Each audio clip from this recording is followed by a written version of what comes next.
Assalamualaikum. Hai anak-anak. Baik, kita sambung lagi tentang tajuk bayang-bayang. Pada sesi yang terdahulu kita dah bincang tentang uh, tentang apa ni? Saiz bayang-bayang, dan sekarang ni cikgu nak sambung dengan bentuk bayang-bayang. Apakah yang mempengaruhi pembentukan bayang-bayang? Baik, mari kita lihat situasi yang ada. Mengapakah bentuk bayang-bayang teko ini tidak sama? Saya rasa kedudukan lampu yang mempengaruhi bentuk bayang-bayang teko itu. Okey, cikgu nak gariskan. Kedudukan lampu yang mempengaruhi bentuk bayang-bayang. Kemudian kawan kita seorang ni pula dia cakap apa? Saya rasa orientasi teko itu yang mempengaruhi bentuk bayang-bayang. Jadi agak-agaknya mana satu yang betul ni? Seorang kata kedudukan lampu, seorang lagi mengatakan orientasi teko. Baik, mari kita kaji satu demi satu. Kita lihat rajah ini dan rajah ini. Baik, kawan kita yang pertama ni dia cakap apa? Kedudukan lampu. Kalau kedudukan lampu, kita tengok lagi, cikgu nak besarkan. Okey, nampak kan? Kalau kedudukan lampu maksudnya objek ini tetap, skrin pun tetap pada kedudukannya, jarak antara skrin dengan objek tetap. Yang kita ubah-ubah jadikan manipulasi ialah kedudukan lampu. Okey, kedudukan lampu. Boleh ubah dimanarkan posisi ataupun orientasi objek kita tetapkan. So, kita letak contohnya kita letakkan objek seperti dalam rajah ini. Yang kita ubah-ubah cuma kedudukan lampu. Okey, jom kita tulis dulu.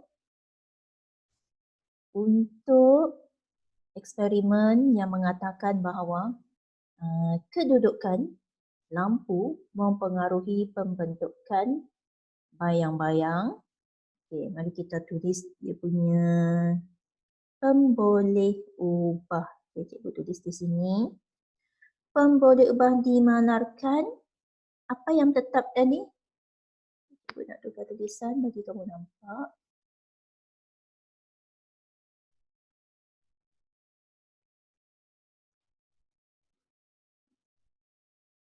Okey. So, PDM. Pemboleh ubah dimalarkan. Apa yang kita malarkan?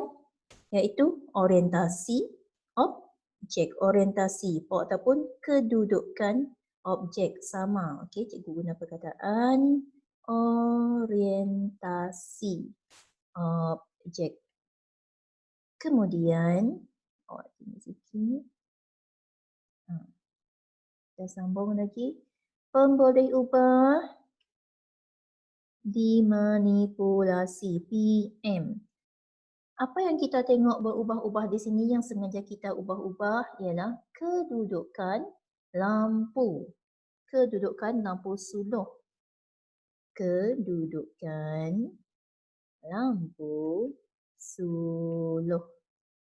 Okey, bawa turun bawah sikit bagi nampak. Bagaimana pula dengan pemboleh ubah bergerak balas? Pemboleh ubah bergerak balas, apa yang kita nak perhatikan? Yang kita nak perhatikan tentang tajuk apa ni? Bentuk bayang-bayang. So, jom kita tulis bentuk bayang-bayang.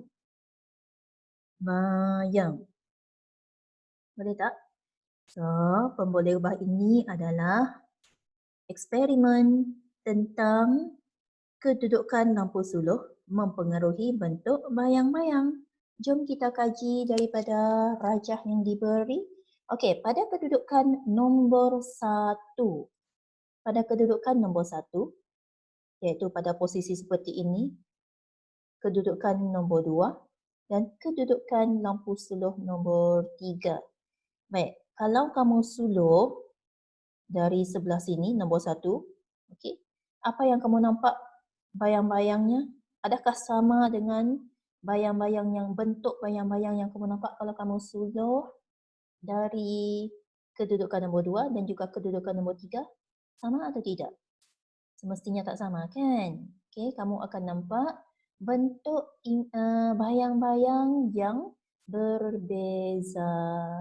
Okey, dapat? So,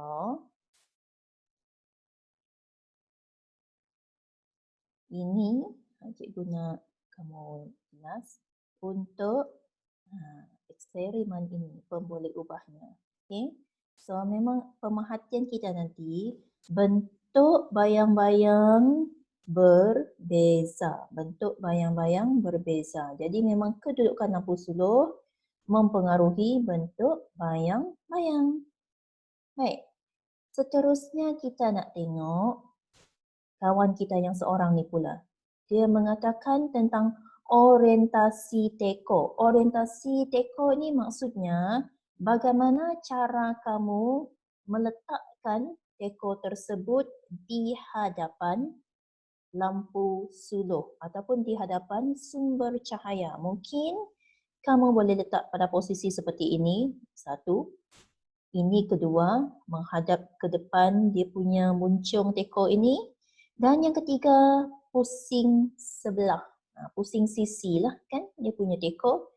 Baik, bagaimana keadaannya? Tapi apa yang mesti kita malarkan? Jom kita tulis. Sorry. Cikgu nak tulis. Cikgu nak tulis di sini pula. PDM. Cikgu nak bagi kamu nampak dengan jelas. Apakah bezanya? PDM apa yang kita ubah-ubah di sini? Orientasi kan? Orientasi. PDM pemboleh ubah dimalarkan. Apa yang kita malarkan di sini ialah jarak lampu suluh dengan teko ataupun kita boleh katakan kedudukan lampu suluh. Kedudukan lampu suluh di tempat yang sama. Kita letakkan di tempat yang sama. Kedudukan lampu suluh. Boleh tak? Kemudian pemboleh ubah dimanipulasi. Apa yang sengaja kita ubah-ubah di sini? Ini dia. Orientasi. Orientasi objek. Dan seterusnya PB. Pemboleh ubah bergerak balas. Apa yang kita nak perhatikan? Semestinya bentuk bayang. Okey, kamu nampak tak perbezaan pemboleh ubah antara kedua-dua eksperimen ini? Okey, tengok yang ini. PDM-nya yang kita malarkan ialah orientasi objek. Maksudnya kamu tak perlu pusing-pusing teko ini. Tetapi untuk menguji sama ada orientasi objek mempengaruhi bentuk bayang-bayang, jadi kita jadikan orientasi ini pula sebagai pemboleh ubah dimanipulasi yang sengaja kita bezakan. Dan kita jadikan malar kedudukan lampu suluh. Dan PB-nya mestilah sama. Yang kita nak tengok ialah bentuk bayang-bayang. Okey, faham tak? So, mari kita tengok eksperimen yang kedua ini. Katakan pada kedudukan pada gambar ini, kamu letakkan seperti yang posisi menghadap depan muncung teko, menghadap depan kamu. Jadi, bagaimanakah bentuk bayang-bayang yang kelihatan? Seperti yang di dinding ini. Seperti ini, okey.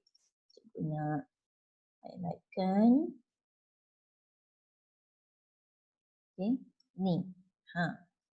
Dan bagaimana pula kalau kamu ubah teko ini seperti yang ketiga ni, rajah posisi yang ketiga ataupun orientasi ini, iaitu menghadap sebelah kiri muncungnya. Jadi memanglah kamu akan nampak muncung dia keluar di sebelah tepi kan?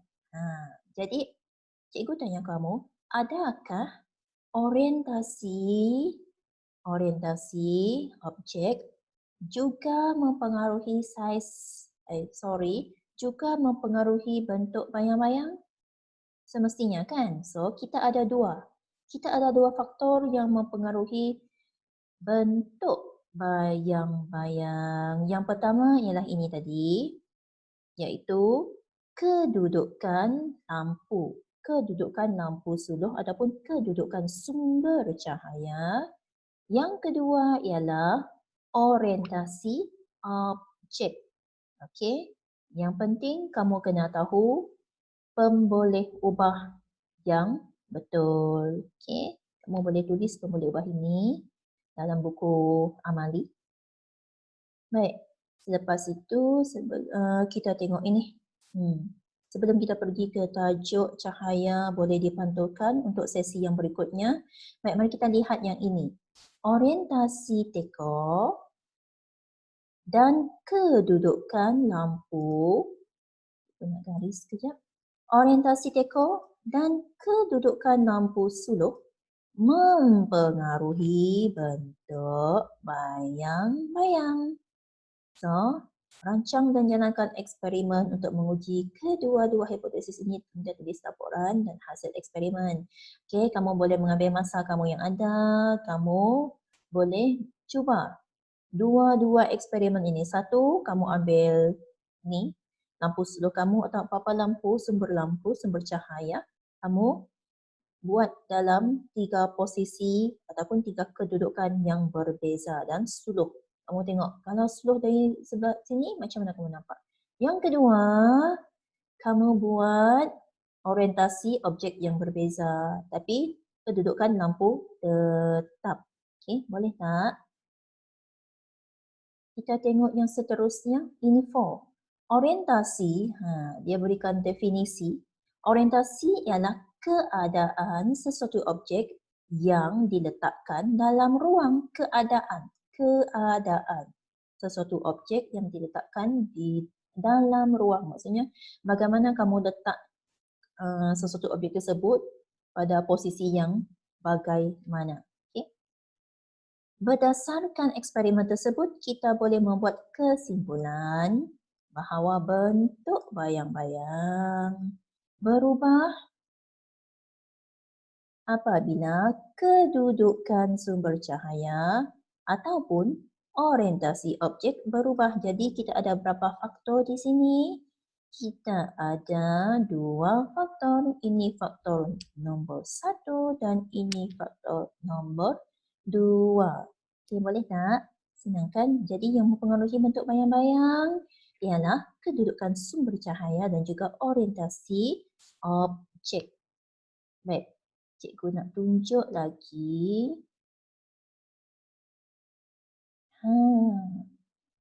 Ini pembentukan bayang-bayang mengikut masa. Mengikut masa. Baik, matahari terbit dari arah timur. Matahari terbit dari arah timur dan terbenam di arah barat. Okey, sebab bumi berputar pada paksinya dari barat ke timur. Baik, mari kita lihat. Kalau matahari terbit di sebelah timur, maksudnya di sebelah, pada pandangan kita sekarang di sebelah kanan kan. Jadi bayang-bayang matahari pada waktu pagi semestinya berada di sebelah kiri pada pandangan kita sekarang ini. Di sebelah kiri. Ini waktu pagi, panjang, waktu subuh matahari terbit. Bayang-bayang paling panjang dan di sebelah kiri. Kalau kamu pusingkan kertas ini letak di dada kamu, jadi arahnya akan berada di sebelah kanan kamu. Akan berada di sebelah kanan kamu. So, waktu pagi, 8 pagi, 10 pagi, kamu perasan tak? Panjang bayang-bayang semakin berkurang. Dari 8 pagi sehingga 10 pagi, sehingga 11 pagi, sehingga 12 tengah hari, bayang-bayang semakin berkurang. Ataupun kita boleh cakap pukul 12 tengah hari tiada panjang bayang-bayang paling paling kurang lah, panjangnya semakin kurang. Okey, sebab apa? Sebab pada pukul 12 tengah hari, matahari berada tegak di atas objek. Okey. Kita nak tulis.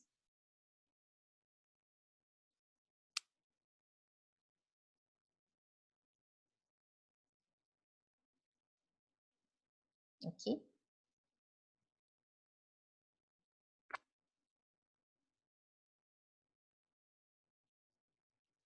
Pada jam 12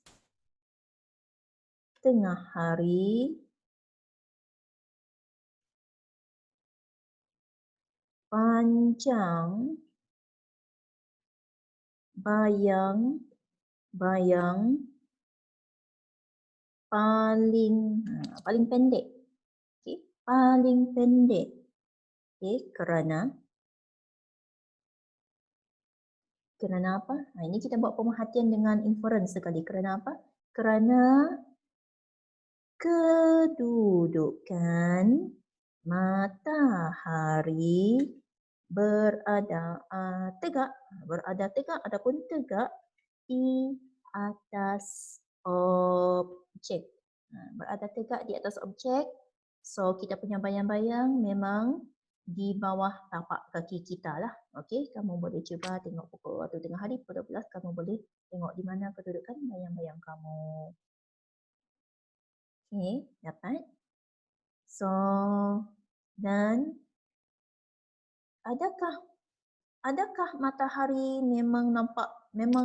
adakah sebenarnya matahari bergerak, beredar seperti ini? Oh, pagi matahari di sebelah timur. Petang pula matahari di sebelah barat. Adakah sebenarnya matahari yang bergerak, yang beredar? Tidak kan? Sebenarnya kenapa kita nampak ada matahari terbit, matahari terbenam? Sebab apa? Putaran bumi pada paksinya dari barat ke timur. Boleh tak? So, bagaimana kejadian pembentukan bayang-bayang boleh berlaku? Okay, kenapa boleh ada pembentukan bayang-bayang bila matahari, dan kita nampak kenapa matahari boleh macam terbit di sebelah timur dan seperti terbenam di sebelah barat?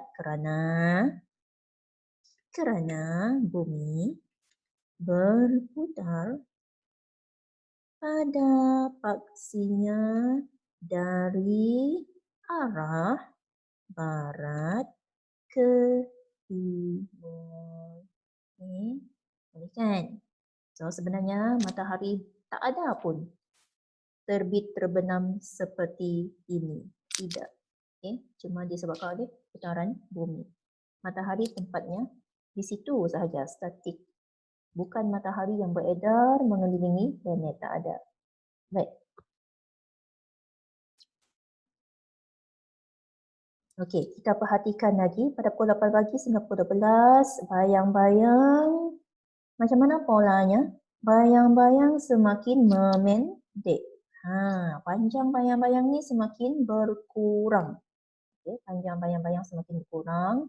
Kemudian dari pukul 12 sehingga pukul 6 petang, panjang bayang-bayang semakin bertambah.